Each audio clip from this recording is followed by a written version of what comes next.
आदरणीय सभापति महोदय, मैं धन्यवाद प्रस्ताव के माध्यम से माननीय राष्ट्रपति जी के अभिभाषण के प्रति अपना आभार व्यक्त करने के लिए आप सबके बीच उपस्थित हुई हूं। इसके लिए मैं हृदय से आपका धन्यवाद करती हूं।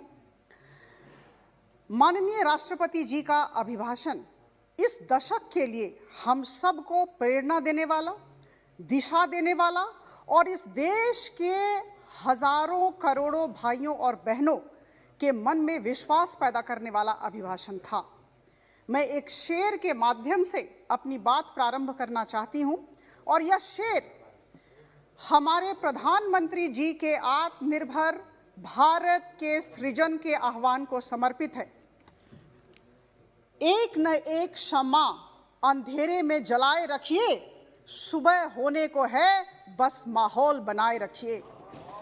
पुनरावृत्ति करना चाहूंगी, सुबह होने को है बस माहौल बनाए रखिए।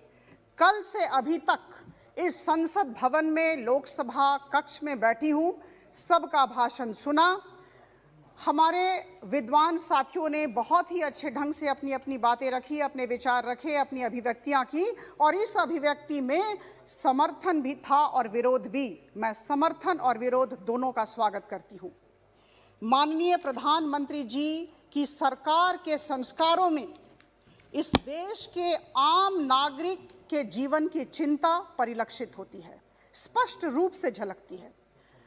सभापति महोदय, मैं कहना चाहूंगी कि इस सरकार को विरासत में ऐतिहासिक समस्याएं मिली हैं और ये सरकार, प्रधानमंत्री मोदी जी की सरकार, एक तरफ विरासत में मिली ऐतिहासिक समस्याओं का सफलतापूर्वक समाधान करने की चेष्टा में लगी हुई है और दूसरी तरफ इन्हीं चुनौतियों का सामना बड़ी संवेदनशीलता के साथ, बड़ी जिम्मेदारी की भावना के साथ, दृढ़ इच्छा शक्ति के साथ करती रही है, करेगी और आगामी दिनों में आप देखेंगे हम सब मिलकर यह करते रहेंगे। मसला चाहे जम्मू कश्मीर का हो, ट्रिपल तलाक का हो, नागरिकता संशोधन अधिनियम का हो या फिर राम मंदिर के निर्माण का, इन सारी चुनौतियों को जिस तरह से हमने हैंडल किया, ये जो लोहा लेने का जो संकल्प और इच्छा शक्ति वर्तमान सरकार में दिखती है, यही बात, यही लक्षण पिछले सारे सरकारों को इस सरकार से अलग करती है। हमारी सरकार निश्चित तौर पर बेहतर है। अगर आप मुझे पूछेंगे कि इन 6 सालों में सबसे बड़ी उपलब्धि क्या रही है हमारे प्रधानमंत्री जी की और उनकी टीम की, तो मैं कहूंगी कोविड-19 का प्रबंधन, द मैनेजमेंट ऑफ कोविड-19। अंग्रेजी में एक अभिव्यक्ति है, एक एक्सप्रेशन है, leading from the front. Our prime minister has led the nation and the world from the front in the battle against कोविड-19। और आज की स्थिति क्या है? India has emerged as a nation with one of the lowest death rates and one of the highest recovery rates. जीवन और जीविका, इन दोनों पर यथेष्ट बल आदरणीय प्रधानमंत्री जी की सरकार ने दिया है। बंधुगण, इकोनॉमिक सर्वे का रिपोर्ट कुछ दिन पहले हस्तगत हुआ। अगर आप इकोनॉमिक सर्वे का रिपोर्ट पढ़ें तो पता चलेगा कि इस सरकार की नीति और नेतृत्व की वजह से करीबन 1 लाख लोगों की जानें बची और 37 लाख लोग संक्रमण से बचे हैं। और कुछ दिन पहले आदरणीय वित्त मंत्री महोदया ने कक्ष में कहा था, यह वी शेप्ड इकोनॉमी है। कितनी अच्छी बात है, वी शेप्ड इकोनॉमी।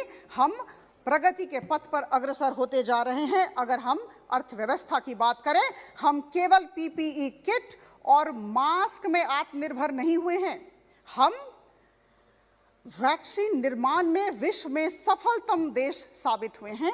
अक्टूबर 2020 की बात मुझे याद है, अक्टूबर 2020 तक 6 करोड़ पीपीई किट देश में बनाया गया और उसमें से करीबन 2 करोड़ दूसरे देशों को दिया गया था। और मुझे याद है N95 मास्क का जहां तक सवाल है, करीबन 15 करोड़ हमने अपने देश में बनाए और करीबन 4 करोड़ दूसरे देशों के साथ साझा किया। वैक्सीन 2 बने हैं, 2 बनने वाले हैं।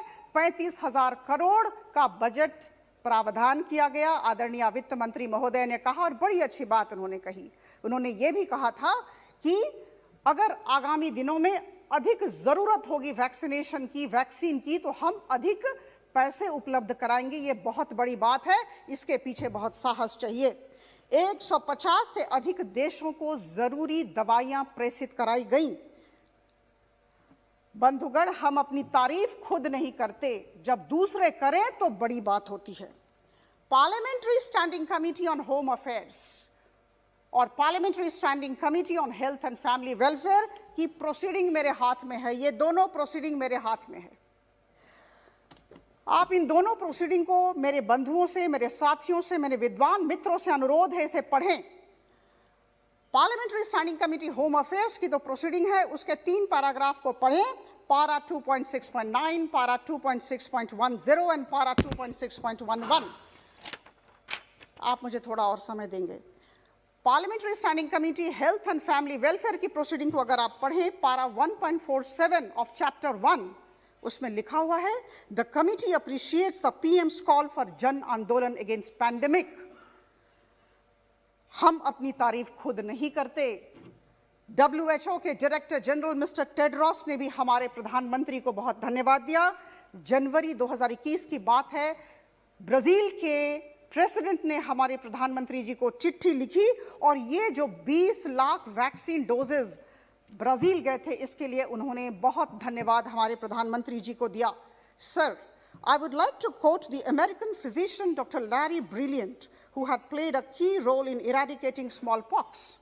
He had said, outbreaks are inevitable, but pandemics are optional, meaning thereby that we may not be able to change the natural occurrences that produce the diseases in the first place, but through preparation, early action, and intelligent responses, we can quietly flatten its trajectory. And I'm extremely proud to say, to inform this august House, that because of the able leadership of our Honorable Prime Minister, we could flatten the trajectory. Now, please conclude. Sir, please give me some time. No, I beg, sir. Already, sir, lots of works have been done. Please give me some time, sir. Already you have taken 10 minutes, प्रधानमंत्री please. Modi ji ने कहा है, sir मुझे थोड़ा समय दें, sir वक्त दें। सर, प्रधानमंत्री मोदी जी ने कहा है कि सामाजिक न्याय हमारी सरकार के लिए सिर्फ कहने सुनने की बात नहीं है, यह हमारा कमिटमेंट है, यह हमारी श्रद्धा है।